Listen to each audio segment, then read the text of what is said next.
اعوذ باللہ من الشیطان الرجیم بسم اللہ الرحمن الرحیم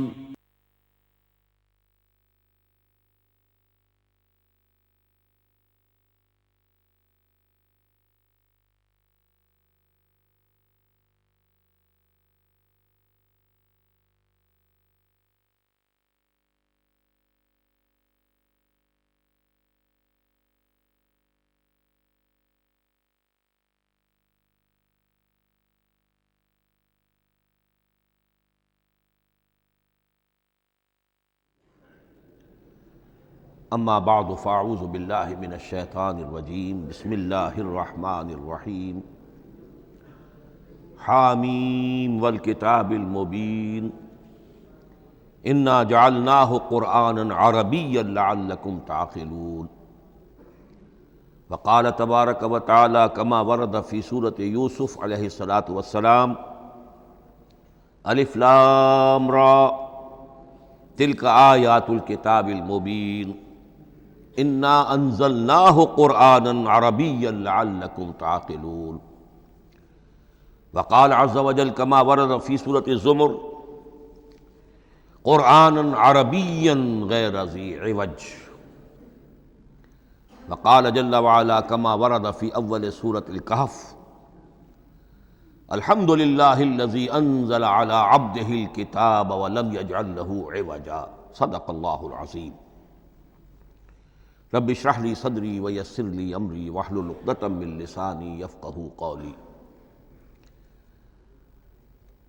تعارف قرآن کے ضمن میں جو مباحث پہلی نشست میں مکمل ہو چکے ہیں اس میں ایک کمی رہ گئی تھی، اس کو پورا کر لیجئے۔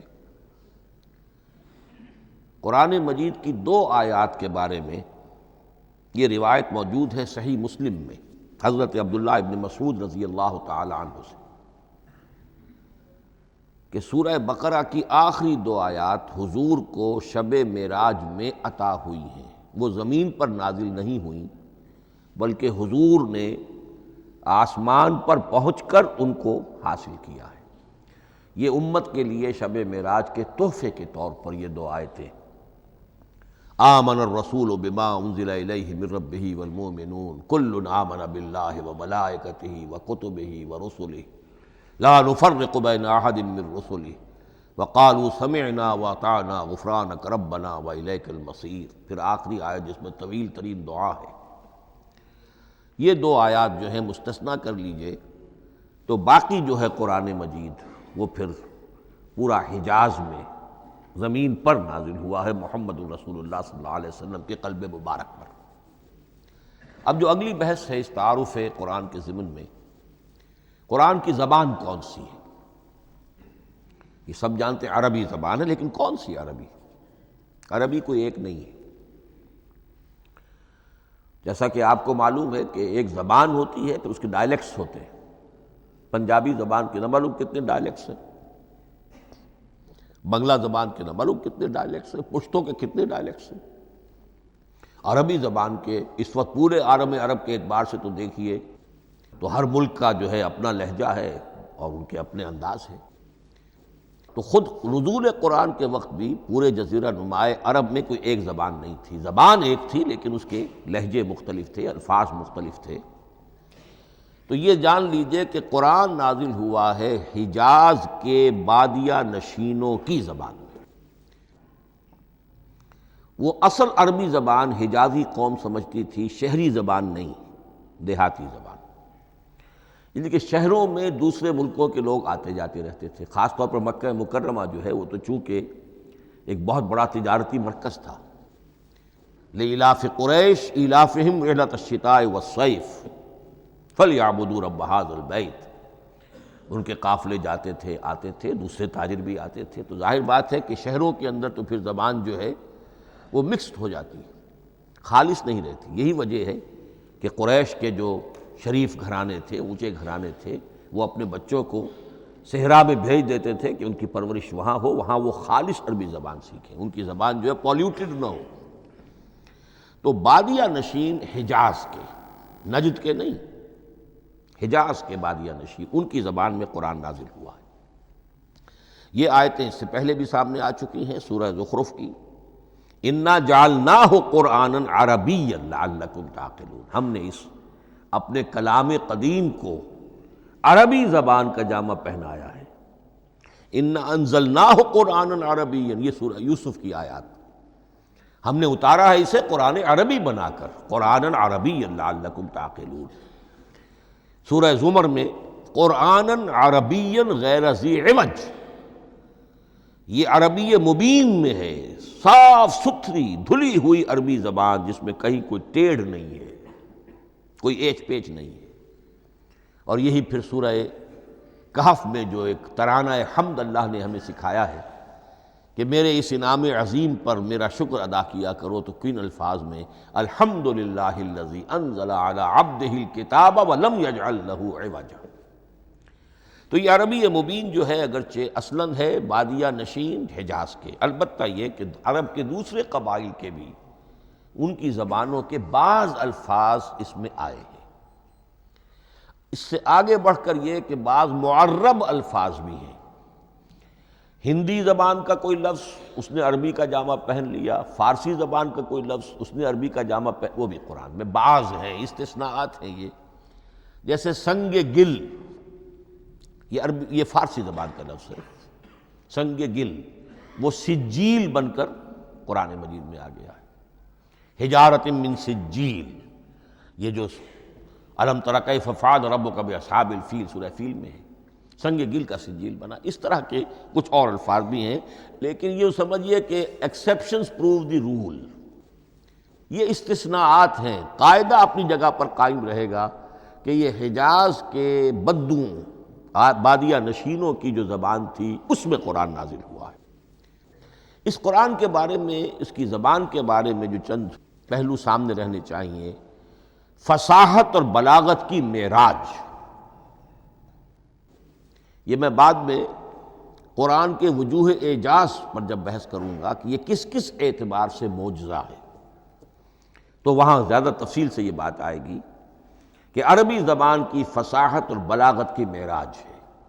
آپ کو معلوم ہے کہ آج بھی دنیا میں یہودی بھی ہیں جن کی مادری زبان عربی ہے، عیسائی بے شمار ہیں جن کی مادری زبان عربی ہے، ان کے ہاں بھی عربی ادب کی چوٹی کی کتاب جو پڑھائی جاتی ہے وہ قرآن ہے۔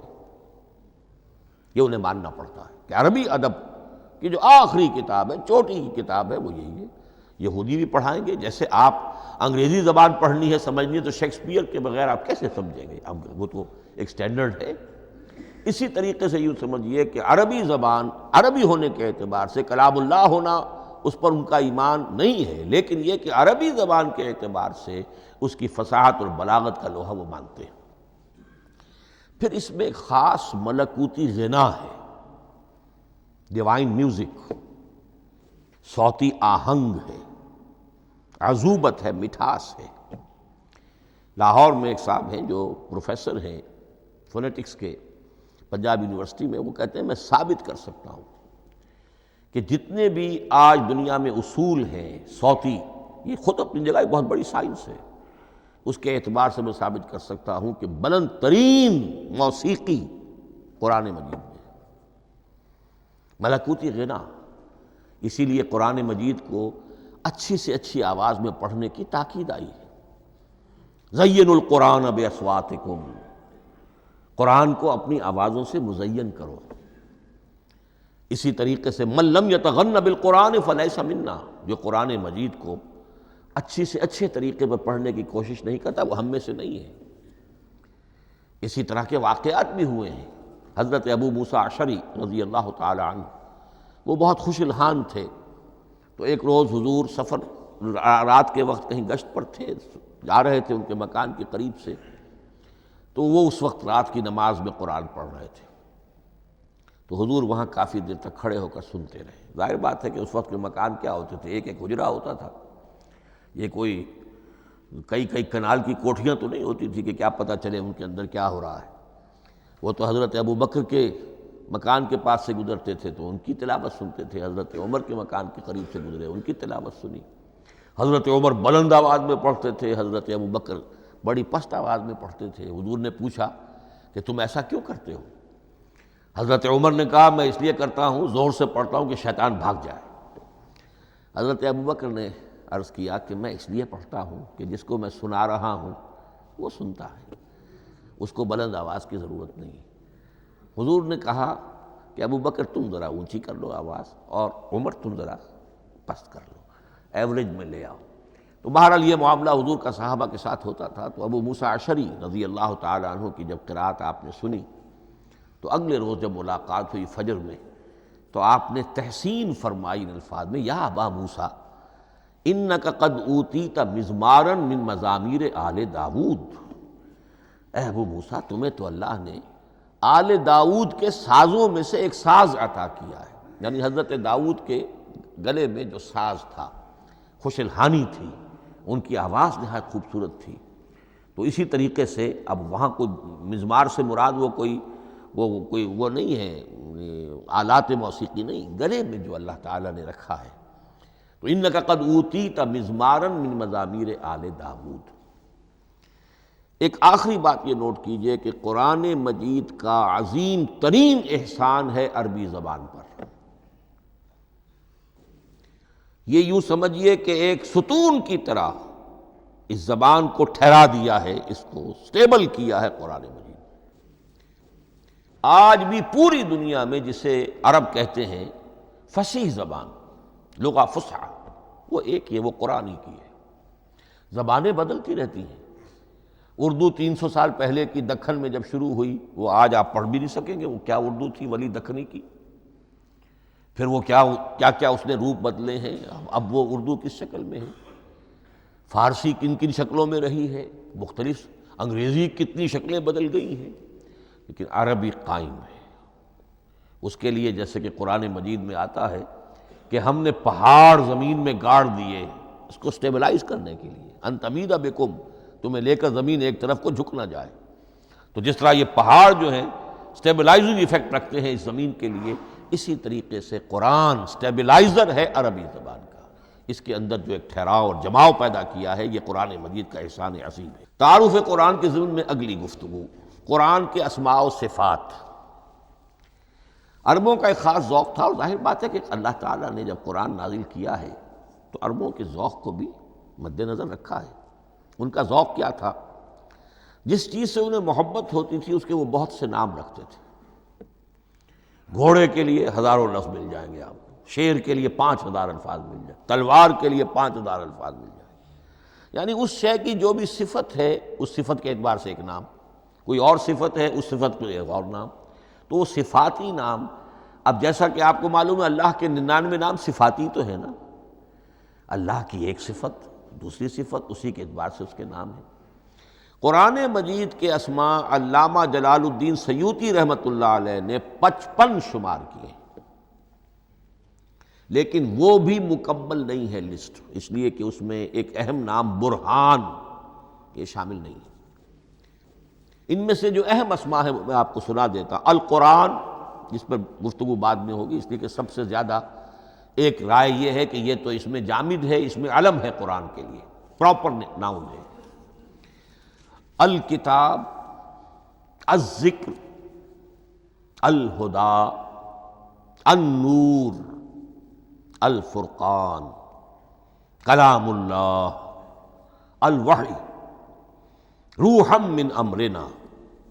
پھر اس کی صفات کے اعتبار سے الکریم، الحکیم، العظیم، المجید، المبین، رحمہ، العلی، بصائر، بشرا، بشیر، نذیر، عزیز، قرآن عزیز، بلاغ، بیان، احسن القصص، احسن الحدیث، موعظہ، شفاء، مبارک، مہیمن، قیم، مثانیہ، متشابہ۔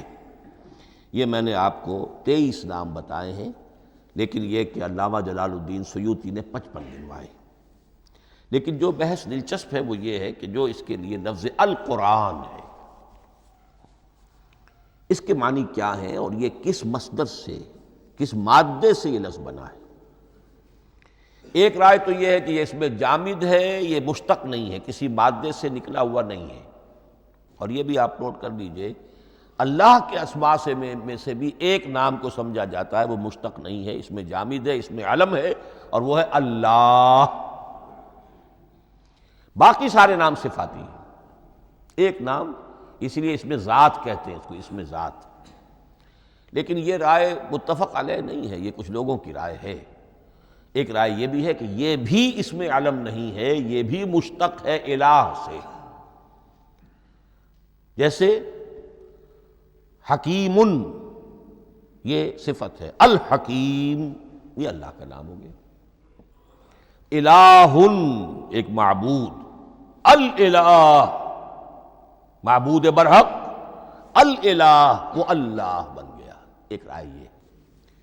لیکن یہی اسی طریقے سے نوٹ کیجئے کہ قرآن مجید کے بارے میں بھی ایک رائے یہ ہے کہ القرآن اس میں علم ہے، پراپر ناؤن ہے، یہ جامد ہے، یہ مشتق نہیں ہے، کسی اور مادے سے نکلا نہیں۔ لیکن جو اکثریت کی رائے ہے، جس پر تقریباً اجماع ہے، وہ یہ ہے کہ نہیں، یہ اس میں جامد نہیں، اس میں مشتق ہے۔ لیکن پھر دو رائے ہیں کہ مادہ کیا ہے۔ ایک قرن، قاف را نون، اور ایک قرا، قاف را حمزہ، یہ دو مختلف مادوں کے بارے میں رائے ہے کہ قرآن ان سے نکلا ہے۔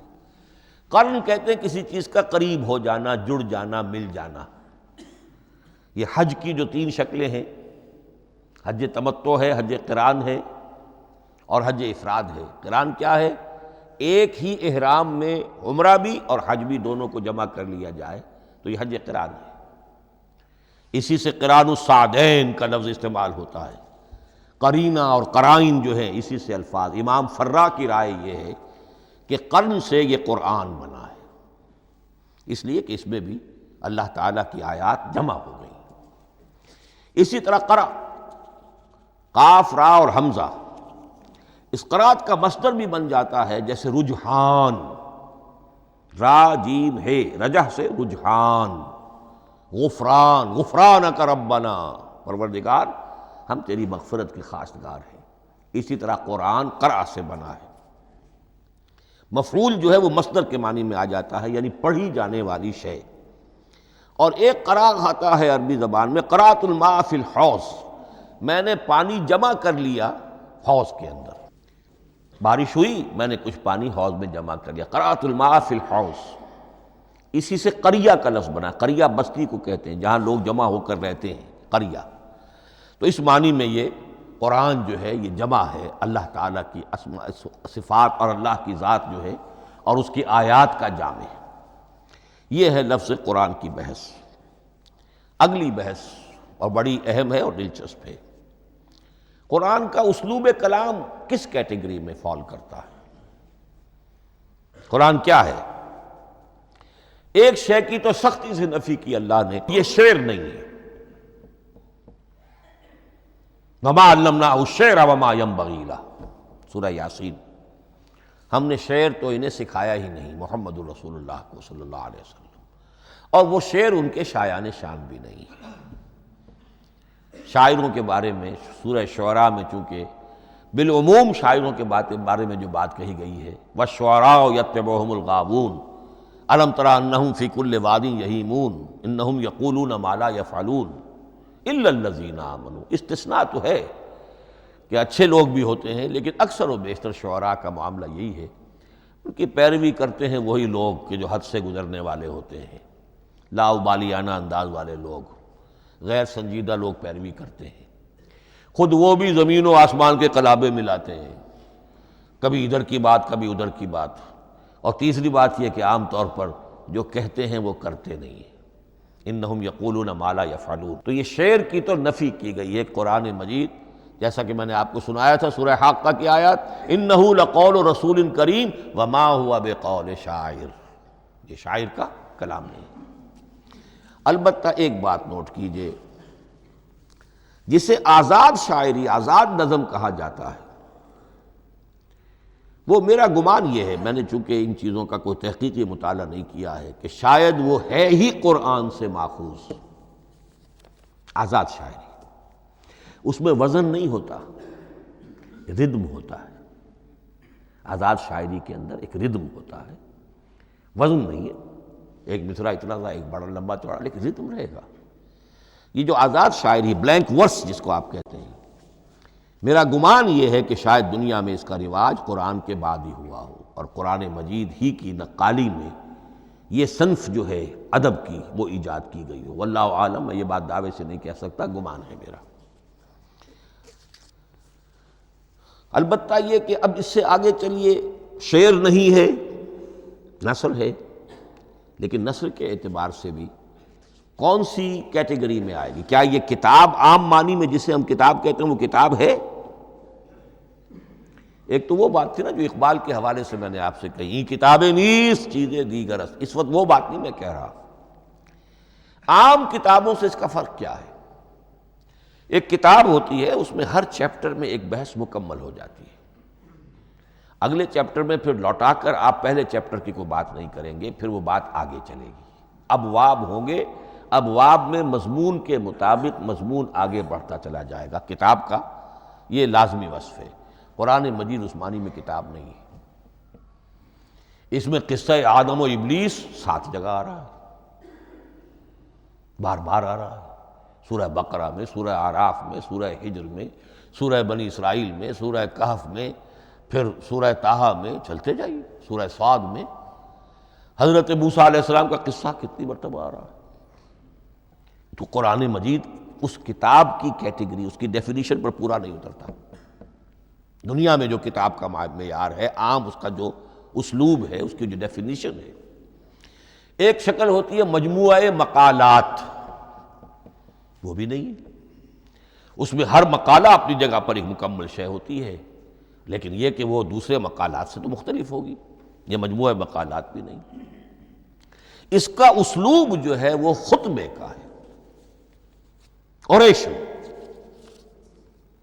اور یہ کہا جا سکتا ہے it's a collection of divine orations, یہ اللہ تعالیٰ کے خطبات کا مجموعہ ہے۔ مختلف اوقات میں خطبے نازل ہوتے تھے حضور پر صلی اللہ علیہ وسلم، اور یہ بھی جان لیجئے کہ عرب میں ادب کی 2 ہی صنفیں تھیں جو معروف تھیں، یا شعر یا خطبہ، یا خطیب ہوتے تھے بڑے شعرا بیان خطیب، اور یا شاعر ہوتے تھے۔ تو یہ جب شعر کے اسلوب پر نہیں تھا تو خطابت کا اسلوب ہے جو اللہ نے اختیار فرمایا، اور ہر موقع پر، ہر مرحلے پر جو خطبہ اس وقت کے حالات کی مناسبت سے نازل ہوا وہ ایک صورت ہے۔ تو یہ ہے کلیکشن آف ڈیوائن اوریشنز، یہ اللہ تعالیٰ کے مجموعہ خطبات الہیہ اسے کہا جا سکتا ہے، لیکن اس سے جو چند نتیجے نکلتے ہیں وہ نوٹ کرنے ضروری ہیں۔ خطبے میں مخاطب اور مخاطب کے مابین ایک ریپور ضروری ہے۔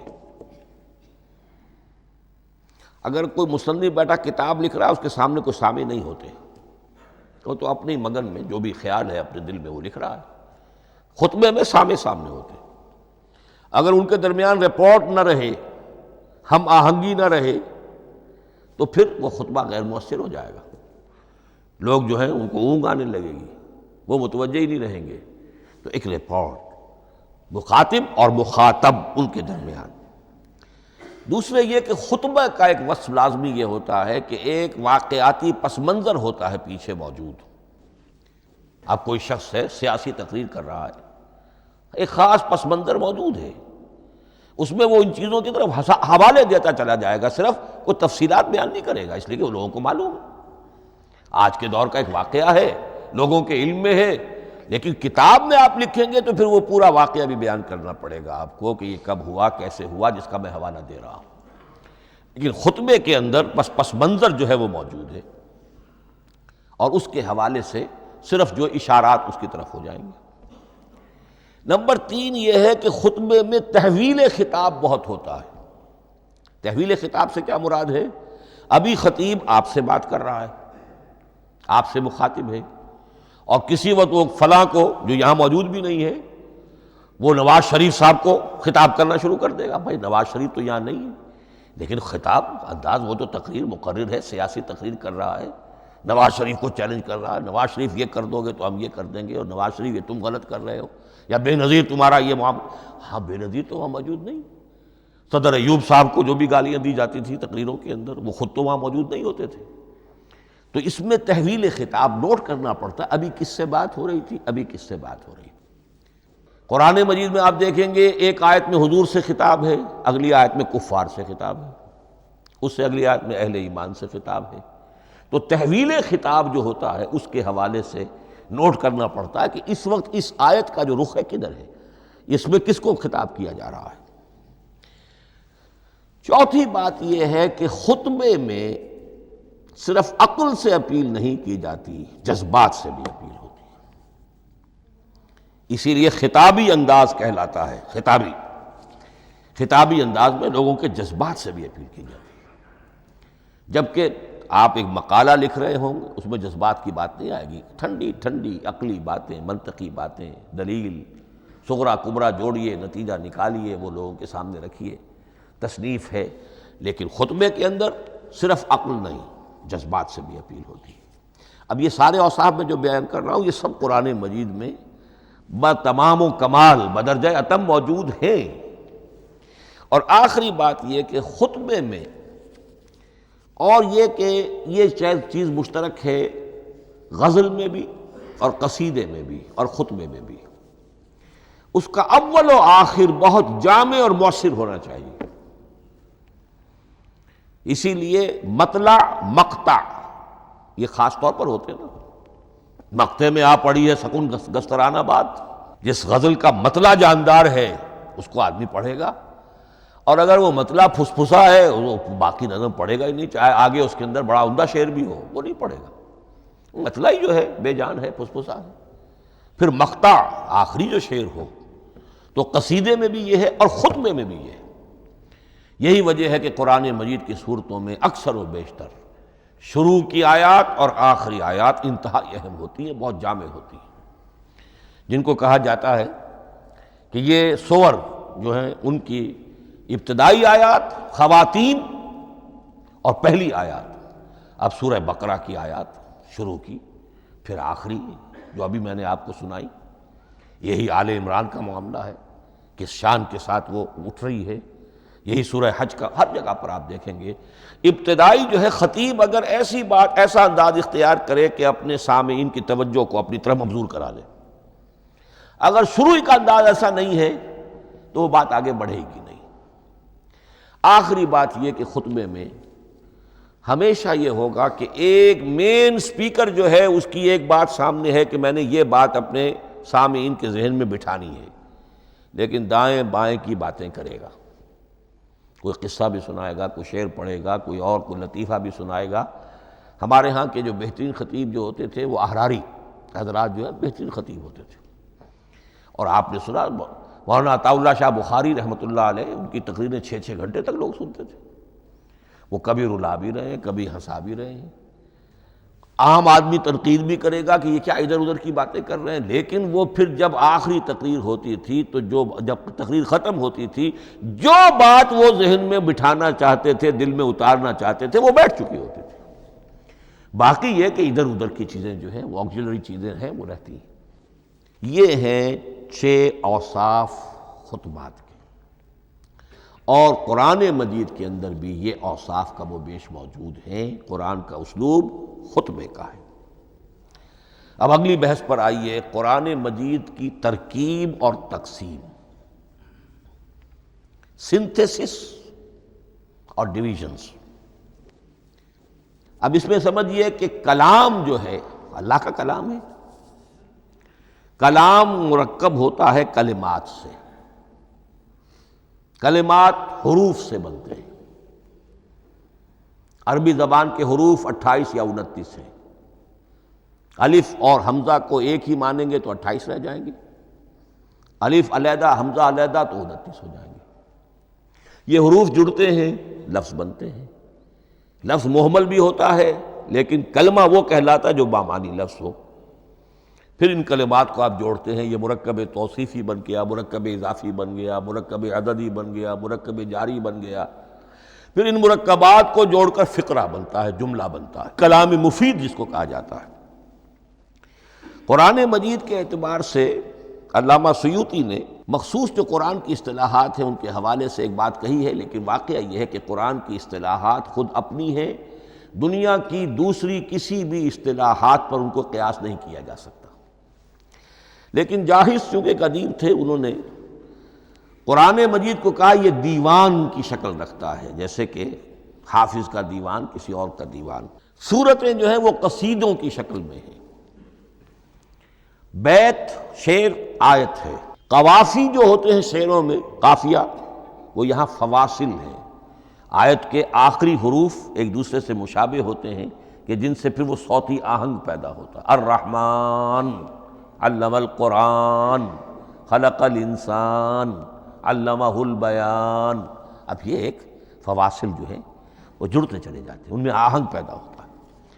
لیکن حقیقت کے اعتبار سے پہلی بات یہ نوٹ کیجئے، قرآن مجید کی اکائی ہے آیت، اسے نہ آپ جملہ کہہ سکتے ہیں نہ فقرہ کہہ سکتے ہیں۔ انگریزی میں ہمارا چونکہ بائبل کے لیے بھی جب ورس کا لفظ آ جاتا ہے تو انگریزی تراجم میں، انگریزی تحریروں میں، مقالوں میں ورس قرآن مجید کی آیت کے لیے لفظ آ جاتا ہے، ورس نمبر فلاں، بالکل غلط ہے۔ قرآن کی آیت یہ اس کا اپنی اصطلاح ہے، اپنا مفہوم ہے۔ لغوی مفہوم کیا ہے؟ نشانی، آیت نشانی۔ قرآن کی ہر آیت اللہ کے علم اور حکمت کی نشانی ہے۔ اب قرآن کی آیتیں نوٹ کیجئے، صرف حروف پر بھی مشتمل ہے، الف لام میم حروف مقطعات اور آیت بن گئی۔ وہ مرکبات ناقصہ پر بھی مشتمل ہے، والعصر مرکب جاری ہے، حرف جار، آیت ہو گئی۔ پورے جملے پر بھی مشتمل ہے، ان الانسان لفی خسر، ایک جملہ ہے، اور 10 جملوں پر بھی مشتمل ہے۔ اللہ لا الہ الا ھو الحی القیوم لا تاخذہ سنۃ ولا نوم لہ ما فی السماوات وما فی الارض الی آخر الآیہ۔ آیت الکرسی کا انالیسس کیجئے، 10 جملے موجود ہیں اس میں۔ تو نوٹ کر لیجئے، یہ چیز توقیفی کہلاتی ہے، یہ کسی گرامر کے اصول پر نہیں ہے، کسی منطق کے اصول پر نہیں ہے۔ آیات قرآنیہ کی تعیین توقیفی ہے، یعنی حضور کے بتانے پر موقوف ہے۔ حضور نے بتایا والعصر، یہ آیت ہو گئی، آیت ہو گئی، ہم آیت مانیں گے۔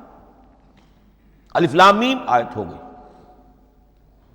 قاف حرف ایک ہے، یہ آیت نہیں ہے۔ نون ایک حرف ہے، آیت نہیں ہے۔ قاف والقرآن المجید ایک آیت بنی، نون والقلم وما یسطرون ایک آیت بنی۔ تو اس طریقے سے اس کو کہتے ہیں توقیفی، موقوف علیہ ہے حضور کے بتانے پر۔ اب اس میں روایات کا اختلاف ہو سکتا ہے کہ حضور سے کوئی روایت یہ ہو کہ یہ ایک آیت بنی یا 2 آیتیں بنی۔ مثلاً بڑی اہم مثال آپ کو دے رہا ہوں، سورہ مزمل کی جو دوسرا رکوع ہے، پورا دوسرا رکوع، وہ ایک آیت شمار ہوتا ہے۔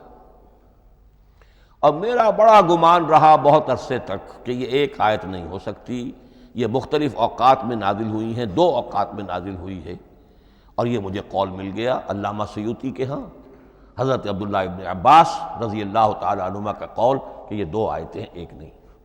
لیکن یہ کہ یہ ہوگا موقوف روایت پر، میں کوئی نہیں ہوں جو اسے قرار دے سکوں۔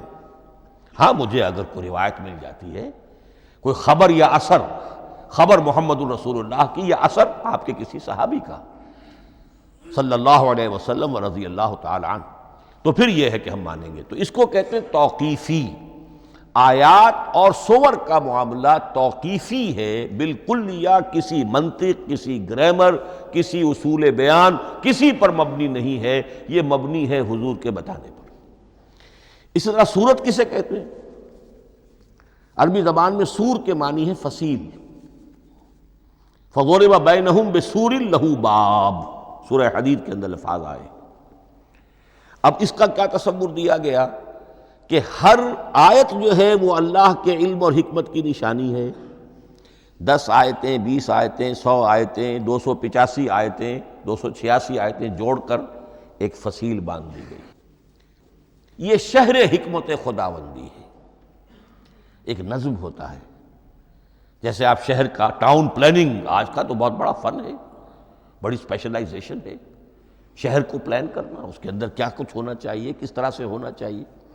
تو یہ سورت جو ہے یہ ایک یونٹ ہے قرآن مجید کی، اور اس کا جو لفظی معنی ہے فصیل، گویا کہ اس نے گھیرے میں لیا ہوا ہے ایک شہر معنی کو، علم و حکمت کے ایک شہر کے گرد یہ فصیل جو ہے پوری ہوئی ہے۔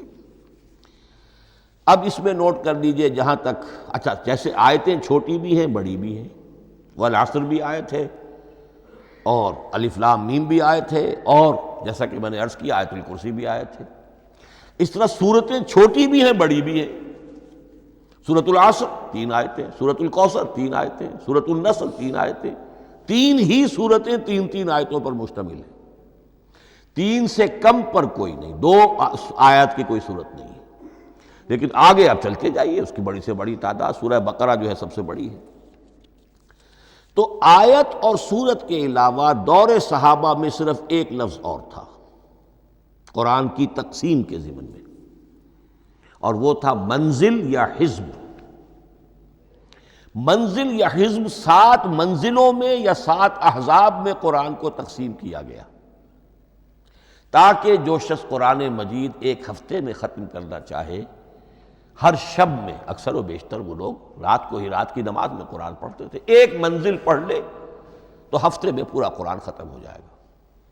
یہ حزب بھی ہے اور منزل بھی ہے، اور یہ چونکہ دور صحابہ میں تھا، یقیناً حضور نے بتایا ہوگا، اس میں آپ کو عجیب حسن نظر آئے گا۔ اس میں یہ نہیں کیا گیا کہ بالکل برابر برابر ساتھ کر دو بھائی، چاہے صورتیں ٹوٹ جائیں، صورتوں کی فصیل کوئی نہیں ٹوٹتی اس میں، صورتیں مکمل جو کہ تو آئیں گی۔ اور پھر یہ کہ عجیب بات ہے کہ سورہ فاتحہ کو اگر ایک طرف رکھ دیں، وہ قرآن کے دیباچے کی حیثیت رکھتی ہے۔ تو پہلی منزل میں 3 صورتیں، دوسری میں 5 صورتیں، تیسری میں 7، چوتھی میں 9، پانچویں میں 11، چھٹی میں 13، اور 7ویں میں 65۔ یہ ہے کہ جو ان صورتوں کی ایک بڑی، جیسے کہ ایک سیڑھی چڑھ رہی ہے، اور تقریباً مساوی ہو جاتے ہیں، کوئی 4.25 پارے ہے، کوئی 4.5 پارے ہے، کوئی 4.25 پارے، اس طریقے سے ہے، تقریباً مساوی۔ لیکن آرٹیفیشل ایکویلٹی پیدا کرنے کے لیے، مصنوعی مساوات پیدا کرنے کے لیے صورتوں کی فصیلوں کو نہیں توڑا گیا۔ اس سے آگے چل کر جو پاروں کی تقسیم ہے وہ بہت بعد کی بات ہے، 30 پارے، اور اس میں آپ کو یہ ساری قباحتیں نظر آئیں گی۔ اس میں صورتوں کی فصیلیں توڑی گئی ہیں۔ سورہ ہجر ایک آیت ادھر ہے، باقی ساری صورت جو ہے اگلے پارے میں، فصیلیں توڑ دی گئی۔ معلوم ہوتا ہے کسی شخص کے پاس جو قرآن تھا مصحف، اس نے صفحے گنے، 7 سے 30 سے تقسیم کیا، اور برابر صفحوں کے اندر وہ پارے بنا دیے۔ لیکن بہرحال دور صحابہ میں پاروں کا کوئی ذکر نہیں تھا، یہ بات کی بات ہے۔ دور صحابہ میں آیت، سورت اور حزب۔ اسی طریقے سے طویل صورتوں کو جو رکوعوں میں تقسیم کیا گیا، یہ بھی بات کی بات ہے۔ لیکن یہ جو تقسیم کیا گیا ہے صورتوں کو رکوعوں کی شکل میں، 35 صورتیں تو قرآن کی ایسی ہیں چھوٹی ہیں جو ایک ایک ہی رکوع پر مشتمل ہے۔ آخری پارے کی 37 صورتیں ہیں، پہلی 2 کی جو 2 رکوع ہے، باقی سب کی سب جو ہے وہ ایک ایک رکوع شمار ہوتا ہے۔ لیکن رکوع کیوں کیے گئے؟ لمبی صورتوں میں سے اگر کچھ حصہ پڑھنا ہے نماز میں، سورہ بقرہ پوری تو نہیں پڑھ سکتے آپ ایک رکعت کے اندر، تو اس کا وہ حصہ پڑھا جائے جس میں ایک مضمون پورا ہو جائے، مضمون نہ ٹوٹے، تاکہ وہاں پر رکوع کرے آدمی کہ جہاں پر کہ وہ مضمون ایک اعتبار سے مکمل ہو گیا۔ تو رکوع سے رکعت ہے، رکوع ہے، اس رکعت کے اندر ایک حصہ اتنا پڑھا جائے تاکہ مضمون جو ہے وہ خوبصورت رہے اور اس کا سلسلہ برقرار رہے۔ یہ تقسیم بھی اگرچہ بہت ہی ایک بدنام شخص ہے ہماری تاریخ کا، حجاج ابن یوسف، یہ اس کی ہوئی تقسیم ہے، یا اس نے کرائی ہے، بہرحال اس کی طرف منسوب ہے۔ اور یہ بات ماننی پڑتی ہے کہ بڑے گہرے غور و فکر سے تقسیم کی گئی ہے، الل ٹپ نہیں ہے، بلکہ اس کے لیے واقعتاً غور کر کے جہاں وہ مضمون ختم ہوتا ہے، کہیں کہیں آپ اختلاف کر سکتے ہیں اور آپ کو حق حاصل ہے، اس لیے کہ یہ چیزیں توقیفی نہیں ہیں، یہ حضور کی بتائی ہوئی نہیں ہے، نہ رکوعوں کی تقسیم۔ اب سعودی عرب میں جو قرآن مجید چھپ رہے ہیں ان میں حزب ہو گئے ہیں، یعنی ہر پارے کو پارے برقرار رکھ کر 8 حزب بنا دیے انہوں نے، 4 حزب بنا دیے اور پھر نصف حزب کر کے 8 حصے کر دیے۔ تو یہ چیزیں جو ہیں، ہمارے ہاں رکوع تو پاروں سے ادھر ادھر ہو جاتے ہیں، پارا بدل گیا رکوع وہی چل رہا ہے، اس لیے کہ رکوع میں مضمون کو پیش نظر رکھا گیا ہے، جبکہ پارے میں مضمون کو نہیں سامنے رکھا گیا۔ تو رکوع کا معاملہ جو ہے، چاہے وہ حجاج ابن یوسف ہی نے کیا ہے، لیکن یہ کہ بہرحال وہ بہت صحیح ہے، اکثر و بیشتر کہیں کہیں آپ اس سے اختلاف کر سکتے ہیں۔ تو یہ تو اس کا ہم نے آپ کے سامنے رکھا سنتھیسس۔ اب اگلا موضوع ہے ترتیب و تدوین کیسے ہوئی۔ ان علینا جمعہ و قرآنہ، ہمارے ذمے ہے اس کو جمع بھی کرنا اور پڑھوانا بھی، اور پڑھوانے میں ترتیب آ جائے گی لازماً۔ لیکن یہ کہ ایک بات تو اس میں بالکل متفق علیہ ہے، جس میں کسی شک و شبے کی گنجائش نہیں، قرآن کی ترتیب نزولی اور تھی، ترتیب مصحف اور ہے۔ ترتیب مصحف میں سورہ فاتحہ کے بعد سورہ بقرہ ہے، سورہ بقرہ نازل ہوئی ہے مدنی دور میں جا کر، پھر سورہ آل عمران ہے وہ بھی مدنی ہے، سورہ نساء ہے وہ مدنی ہے، سورہ مائدہ ہے وہ مدنی، پھر آئی ہے سورہ انفال اور سورہ توبہ۔ یہ سورہ انفال تو مدنی نہیں، سورہ انعام اور سورہ اعراف یہ ہے کہ جو مکیات ہیں، یہ کہ بھی مکی دور کی بھی آخری زمانے کی ہے۔ ابتدائی جو مکی صورتیں وہ سب سے آخری حصے میں ہیں، 29واں پارہ اور 30واں پارہ۔ تو ترتیب نزولی اور تھی، ترتیب مصحف اور ہے، اس میں تو کسی شک و شبے کی گنجائش نہیں۔ لیکن ہمارے ہاں اہل تشیع نے اس چیز کو بہت اچھالا ہے۔ ان میں سے بعض گروہ ایسے ہیں جن کا کہنا یہ ہے کہ اصل قرآن جو ہے وہ ترتیب نزولی کے مطابق تھا، یہ ترتیب تو عثمان نے کر دی رضی اللہ تعالی عنہ۔ حضرت علی کے پاس اصل قرآن جو ترتیب نزولی کے مطابق تھا موجود تھا، اور اب بھی ان کے خیال میں جو ان کے امام غائب جو ہیں چھپے ہوئے ہیں غار میں، تو ان کے پاس وہ نسخہ اصل حضرت علی والا موجود ہے، اور جب وہ ظاہر ہوں گے تو اصل قرآن لے کر آئیں گے۔ یہ سارے شیعوں کا قول نہیں ہے، لیکن یہ کہ ان میں بہت سے لوگ ہیں کہ جو ان باتوں کو مانتے ہیں۔ جہاں تک اس بات کا تعلق ہے کہ حضرت علی نے ترتیب نزولی پر کوئی مصحف جمع کیا ہو، اس میں کوئی اشکال نہیں ہے، اس لیے کہ علمی طور پر یہ ایک بڑی عمدہ ایکسرسائز بنتی ہے۔ ایک زمانے میں بہت کوشش کرتا رہا ترتیب نزولی سے، اس لیے کہ ترتیب نزولی سے سیرت نبوی اخذ ہوتی ہے، پہلے کیا نازل ہوا، پھر کیا نازل ہوا، پھر کیا نازل ہوا۔ در حقیقت اگر آپ ترتیب نزولی سے قرآن مرتب کر دیں تو وہ سیرت النبی بن جائے گی۔ تو اس کو سمجھنے کے لیے ایک زمانے میں نے بڑی محنت کی ہے، لیکن ایک تو یہ کہ وہ یقین سے وہ باتیں ملتی نہیں ہیں، بعض روایات ہیں، لیکن یہ کہ پھر بھی آپ یقین سے نہیں کہہ سکتے۔ اکثر و بیشتر قرآن مجید میں لکھا بھی ہوتا ہے، ترتیب کے موٹی موٹی چیزیں معلوم ہیں نزولی ترتیب کی، لیکن یہ ہے کہ یقین کسی بات پر نہیں۔ تو پہلی بات یہ ہے کہ ہمارے نزدیک، اہل سنت کے نزدیک، اصل جو حجت ہے دین میں وہ ترتیب مصحف ہے۔ یہی ترتیب جو اس وقت مصحف عثمان کی ہے رضی اللہ تعالی عنہ، یہی ترتیب ہے لوح محفوظ کی، یہی ترتیب ہے ام الکتاب میں، یہی ترتیب ہے کتاب مکنون میں۔ اب اس کے سمجھیے کہ اس کی تدوین کن مراحل میں ہوئی۔ سب سے پہلے اس کے جو مراحل ہیں 3، خود نبی اکرم صلی اللہ علیہ وسلم کے زمانہ مبارک میں جمع اور ترتیب یہ ہو گئی، لیکن کتابی شکل میں نہیں، ما بین الدفتین نہیں۔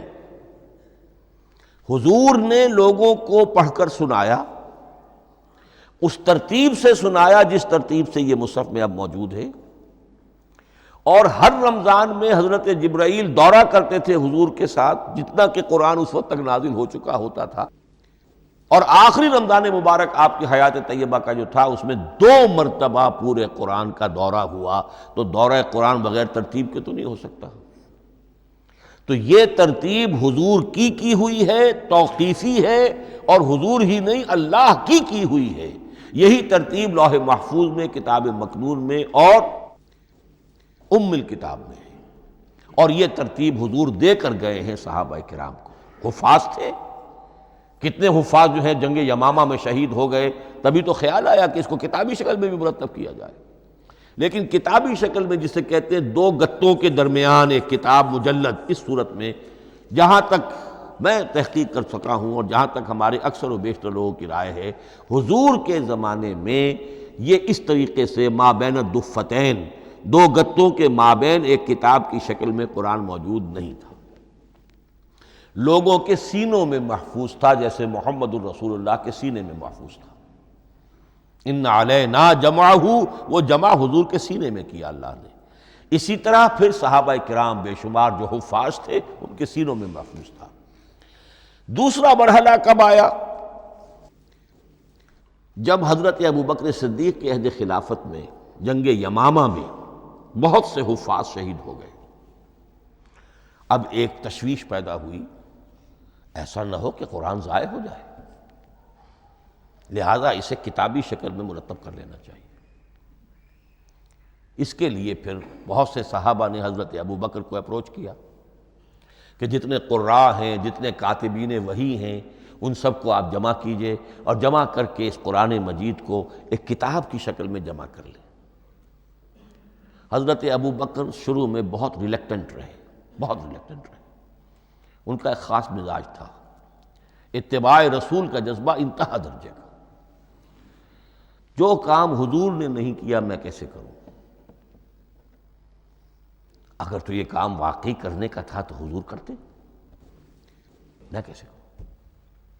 لیکن یہ کہ جب صورتحال بہت لوگوں کی طرف سے دباؤ پڑا کہ نہیں یہ کر لینا چاہیے، ان کے سامنے بھی حکمت آ گئی، تو پھر انہوں نے اتفاق کرتے ہوئے جتنے بھی کاتبین وحی تھے ان سب کی ایک کمیٹی بنائی اور ان کو کہا کہ اب اس قرآن کو مرتب کر کے ایک کتابی شکل دے دی جائے۔ وہ کتابی شکل حضرت ابوبکر کے دور میں ہو گئی۔ تیسرا مرحلہ کیا ہے؟ یہ کتابی شکل میں جب قرآن مجید آ گیا، اور شروع میں یہ اجازت تھی کہ ہر قبیلے، ہر علاقے کے لوگ اپنے لہجے میں پڑھ لیں۔ اب پنجابی ہمارا مسلمان جو ہے وہ چاقو کو کاچو کہے گا، تو وہ لکھے ہوئے کو بھی چاقو کو کاچو پڑھ کے نکلے جائے گا۔ تو مختلف لہجوں میں ہونے سے وہ ان کا جو ہے قرآن مجید بدل رہا تھا، کوئی کسی طرح پڑھ رہا ہے، کوئی کس طرح پڑھ رہا ہے۔ اب اس کی تشویش ہوئی حضرت عثمان کے زمانے میں، جب دور بہت پھیل گیا، اسلام کا دائرہ، دارالاسلام کی وسعت بہت ہو گئی، کہ اس طرح اگر یہ لوگ پڑھیں گے اور اپنے اپنے لہجے کی وجہ سے اب اس لہجے میں شکل بدل بھی جاتی ہے لفظ کی۔ کاچو کو کاف الف چے واو لکھنا شروع کر دیں گے پھر، کہ کاچو سنا ہم نے، تو چاقو تو سنا ہی نہیں۔ تو ایک لکشو ہے چاقو لکھ رہا ہے اور ایک کاچو لکھ رہا ہے، تو چاقو اور کاچو میں فرق ہو گیا۔ لہذا اس وقت پھر جو کام کیا گیا وہ یہ کہ ایک ہی رسم تحریر، رسم کتابت، رسم الخط میں قرآن مجید کے نسخے تیار کیے گئے۔ اصل میں ایک بہت بڑا مغالطہ ہو جاتا ہے ہمارے جمعوں کے خطبوں میں، حضرت عثمان رضی اللہ تعالیٰ عنہ کے نام نامی کے ساتھ وہ قوافی جو ہیں ان کی مناسبت سے جامع آیات القرآن عثمان ابن عفان رضی اللہ تعالیٰ عنہ، غالب علی کل غالب علی ابن ابی طالب رضی اللہ تعالیٰ۔ اب یہ جو جوڑتے ہیں قافیے، تو حضرت عثمان کے نام کے ساتھ یہ قافیہ جوڑ دیا، اس سے لوگوں کو مغالطہ بھی ہوا اور دشمنوں نے ایکسپلائٹ کیا کہ اس کا مطلب یہ ہے کہ قرآن تو جمع ہوا ہے حضرت عثمان کے زمانے میں، اور حضرت عثمان کے زمانے میں اور حضور کے زمانے میں کم و بیش 15 سال کا فصل تو ہو چکا، گویا کہ قرآن مرتب ہی ہوا ہے حضور کے انتقال کے 15 برس بعد۔ پھر حضرت عثمان کی شخصیت کو خاص طور پر جو سبائی فتنہ اٹھا تھا، اس نے ایک ڈسپیوٹڈ پرسنالٹی بنا کے رکھ دیا ہے، نہیں معاذ اللہ، کوئی شک نہیں، لیکن یہ کہ ایک فتنہ اٹھا، فتنۃ الکبریٰ، اور حضرت عثمان رضی اللہ تعالیٰ عنہ کو انہوں نے بدنام کیا، لہذا اس کے نام سے اور بٹا لگ گیا، یہ مصحف عثمان ہے۔ یہ ہے اصل میں وہ حماقتیں کہ جو ہوئی ہیں ہم سے، یہ قافیے ملانے کی وجہ سے، حالانکہ حضرت عثمان کی شان جو ہے وہ در حقیقت جامع آیات القرآن نہیں ہے، جامع الامت علی رسم واحد، پوری امت کو ایک رسم الخط پر جمع کرنے والی شخصیت حضرت عثمان کی ہے۔ مثلا اب دیکھیے مالک یوم الدین کس طرح لکھیں گے؟ میم لام اور کاف، میم الف اور لام اور کاف لکھیں گے آپ، یہ غلط ہو جائے گا۔ میم پر کھڑا زبر ہوگا اور اس کو مالک پڑھیں گے، میم پر اگر کھڑا زبر نہیں ہے پڑا زبر ہے تو ملک پڑھیں گے، اور قراتوں میں یہ دونوں موجود ہے، ملک یوم الدین بھی ہے اور مالک یوم الدین بھی ہے۔ اگر آپ نے میم الف لکھ دیا ایک قرات نکل گئی، اب وہ اس میں آ ہی نہیں سکتی، وہ تو مالک ہی پڑھا جائے گا۔ یہ زیر زبر بھی جو لگے ہیں قرآن مجید میں، یہ بھی حجاج ابن یوسف کے زمانے میں لگے، اس سے پہلے نہیں تھے۔ اور یہ رموز و اوقاف، یہ آیتوں کے نشان اور یہ وقفہ بیچ میں، یہ بھی حجاج ابن یوسف کے زمانے کی چیزیں ہیں۔ ورنہ عربوں کے لیے تو ان کی اپنی زبان تھی، انہیں ان چیزوں کی ضرورت ہی نہیں تھی۔ آپ کو معلوم ہے پرانے زمانے کے جو منشی ہوتے تھے، انشاء پرداز، وہ جب خط لکھتے تھے تو اس میں نقطے وغیرہ نہیں لگاتے تھے۔ جس کو خط لکھا جا رہا ہے وہ توہین سمجھے گا کہ شاید مجھے جاہل سمجھا کہ نقطے بھی لگا کے بھیجا جا رہا ہے خط پر، گویا کہ میں تو سمجھ ہی نہیں سکتا بغیر نقطوں کے۔ تو یہ جو ہے پرانے جو شکستہ خطوط لکھے جاتے تھے ان کا یہ انداز تھا، لہذا کوئی نقطے وغیرہ نہیں تھے، یہ بھی بعد میں لگے۔ تو ملک یوم الدین، مالک یوم الدین، اس کی رسم آئے گا میم لام کاف، کھڑا زبر ہے مالک یوم الدین اور ویسے پڑا زبر ہے ملک یوم الدین۔ یہ رسم الخط ہے جس پر کہ حضرت عثمان رضی اللہ تعالی عنہ نے پوری امت کو جمع کر دیا، اور اس کے نسخے تیار کرا کے، مختلف روایات میں آتا ہے 5 یا 7 نسخے تھے، ایک مدینہ منورہ میں رکھا اپنے پاس، اور اسی پر ان کے خون کے دھبے بھی ہیں، اور وہ نسخہ قرآن مجید کا اب استنبول کے اندر ہے، توپ کاپی کا جو عجائب خانہ ہے، عجائب گھر ہے، جس میں جہاں نوادرات کے ساتھ ساتھ حضور کے بھی کچھ تبرکات اور جمع ہیں، وہاں وہ نسخہ موجود ہے۔ اس میں انگلی جو کٹی تھی حضرت نائلہ جو ان کی اہلیہ تھی، جب وار کیا گیا ہے حضرت عثمان پر، قرآن پڑھ رہے تھے، انہوں نے روکا اپنے ہاتھ سے تو ان کی انگلی کٹی اور اس کے خون کے قطرے جو ہیں وہ مصحف پر آئے۔ تو یہ وہ قرآن، پھر انہوں نے ایک مکہ مکرمہ میں، ایک دمشق میں، ایک کوفے میں، ایک یمن، ایک بحرین، ایک بصرہ، مختلف جگہوں پر وہ آفیشل ورشن قرآن کا صرف رسم الخط سکرپٹ کے اعتبار سے۔ لیکن اب پھر نوٹ کر لیجئے، قرآن مرتب ہو چکا، مدون ہو چکا دور نبوی میں، لیکن کتابی شکل میں نہیں، سینوں میں محفوظ۔ دور خلافت ابی بکر میں وہ کتابی شکل میں لایا گیا، اور اس کے لیے پھر بحث ہوئی کہ اب اس کا نام کیا رکھا جائے۔ اس کے لیے کئی نام تجویز ہوئے، سفر بھی، انجیل بھی، وغیرہ وغیرہ، لیکن پھر اس کو حضرت عبداللہ ابن مسعود رضی اللہ تعالی عنہ نے اہل حبشہ سے استشہاد کرتے ہوئے مصحف نام رکھا۔ مصحف، یہ مصحف بن گیا حضرت ابوبکر کے زمانے میں، لیکن مصحف کی قرأت کے جو فرق ہو رہے تھے تو وہ لکھنے کے اندر بھی فرق آنا شروع ہو گیا، اس کو دور کیا حضرت عثمان نے، اس کا آفیشل ورشن تیار کروایا، ایک رسم الخط پر پوری امت کو جمع کر دیا، باقی جو نسخے تھے انہیں آپ نے پھر ضائع کر دیا، تاکہ کوئی اور یہ نہ رہے کہ اب یہ بھی ایک تھا پرانا نسخہ نکل آیا، اس میں تو یہ لفظ اس طرح لکھا ہوا ہے۔ تو جامع الامت علی رسم واحد، ایک ہی رسم الخط پر پوری امت کو جمع کرنے والی شخصیت وہ حضرت عثمان کی ہے رضی اللہ تعالی عنہ۔ بہرحال یہ نوٹ کیجئے کہ یہ مرحلہ بھی حضرت عثمان کے زمانے میں، تو یوں سمجھیے کہ حضرت عثمان کا پورا عہد بھی آپ جوڑ لیں تو آپ کی جو شہادت ہے وہ تقریباً یوں سمجھیے کہ حضور کے انتقال کے کو 25 برس بعد ہے، گویا ربع صدی کے اندر اندر حضور کے انتقال کے بعد، چوتھائی صدی کے اندر اندر سارے مراحل طے ہو گئے۔